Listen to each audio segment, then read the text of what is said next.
After my prior 2 videos on intermittent fasting, I received some excellent questions from all of you. Today I'll review the top 5 questions that I've heard both from my own patients and my viewers about intermittent fasting.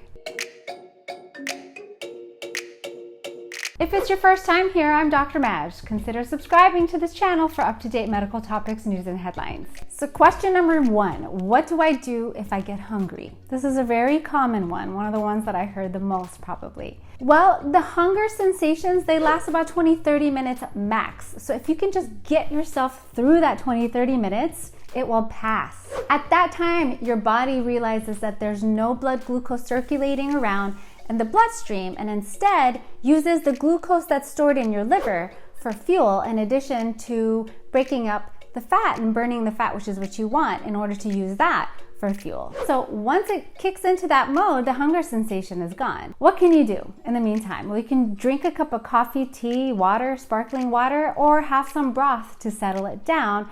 Just don't add anything to them. Note that the first 1 or 2 weeks are the hardest. Once you bypass this time period, your appetite actually diminishes and your body honestly gets used to the new rhythm and you won't experience it as much. Question number 2, is stevia okay? Stevia is one of the latest artificial sweeteners derived from a plant and not as processed as other artificial sweeteners are.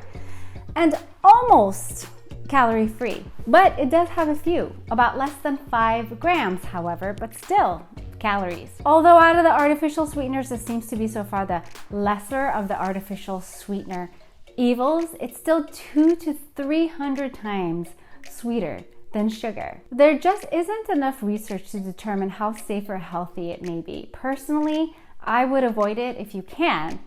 And you can also refer to my prior video where I dive into the artificial sweetener effects in more detail. I'll leave the link in the description down below. Can I exercise while fasting? Yes, your body will need energy in order to exercise. However, if you're overweight, you have stores in the form of fat that can be used for fuel during exercise.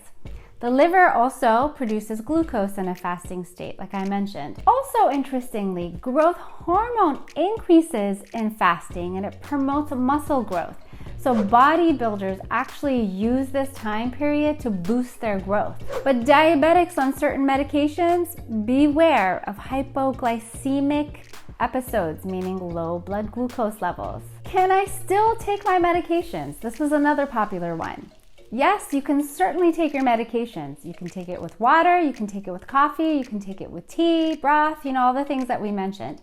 However, if it requires food, ask your doctor if you can actually switch the timing to your eating window. Many twice daily medications that require food can even be taken with your 2 meals during that 8-hour window if you're doing a 16-8. Otherwise, as a last resort, try taking it with some leafy greens. And can I have alcohol? Interestingly, most alcohol does not stimulate insulin release as much as we thought, as long as it's not excessive. Stick to 1 or 2 servings max a day. Red wine is best, and avoid mixed drinks and dessert wines which have added sugars. If you found the information valuable, which is always my goal, please subscribe, ring the bell, like, and consider sharing with someone else who may find this video useful. Well, thanks for tuning in. Stay healthy, and I'll catch you next time.